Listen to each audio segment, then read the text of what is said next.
Imam Ali Rahman.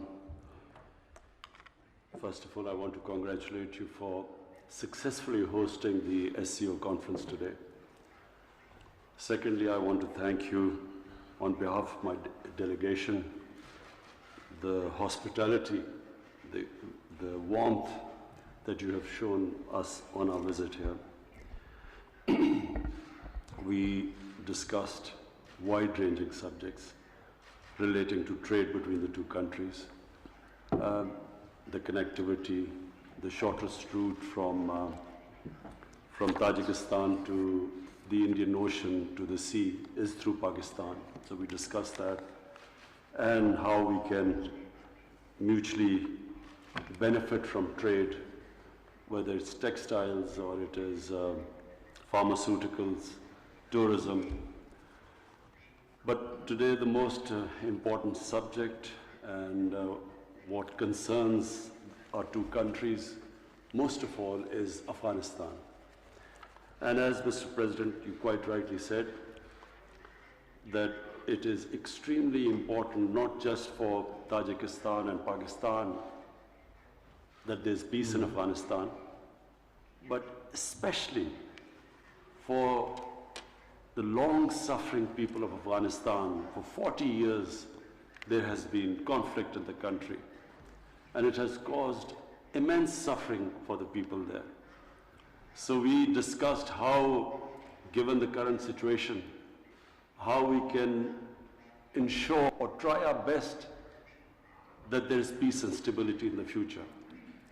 And one of the conflicts which is worrying us, worrying you, I know, worrying us in Pakistan, is the conflict in Panjshir between the Tajik and the Taliban.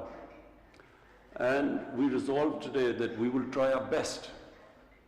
You, Mr. President, will try your influence with the Tajik, and we will try our best with the Pashtun or the Taliban.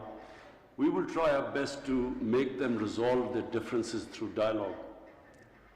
And we will urge on them that it's important for the sake of Afghanistan that there is an inclusive government. Unless there is an inclusive government in a country which is diverse, there are Pashtuns and 45%, then there's a huge Tajik minority in Afghanistan, then there are Uzbeks, then there are Hazaras.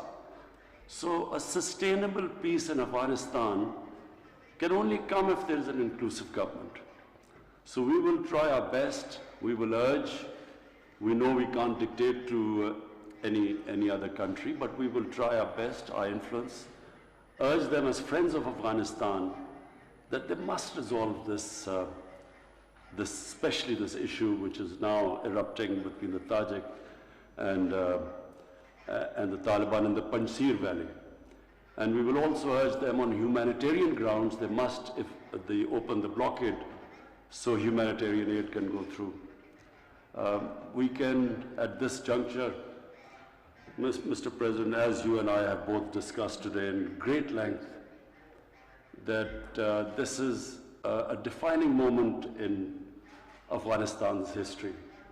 It can go two ways. It can either go towards lasting peace, which has eluded them for the last 40 years, or unfortunately it can go the nightmare scenario where it can have more conflict, a humanitarian crisis, more refugees, an unstable Afghanistan which could be used by terrorists. Pakistan, at least, there are 3 different terrorist groups that were using Afghan soil to do terrorist attacks within Pakistan. So therefore, it is in everyone's interest. In fact, it is the world international community. It's in everyone's interest that there is stability and peace in Afghanistan. And so the peace, as we agreed today, can only come if there is an inclusive government. All different points of views, factions, ethnic groups, all of them are included in a government which will lead to sustainable peace. So I thank you again, Mr. President, for for your warmth and your great hospitality. I must say, on behalf of my delegation, everyone has been very impressed. We have seen the development that has taken place. We've seen the buildings, the greenery. It shows that you have a real passion. You feel for to develop your country, and it has really impressed my delegation, and I want to congratulate you for that. Thank you.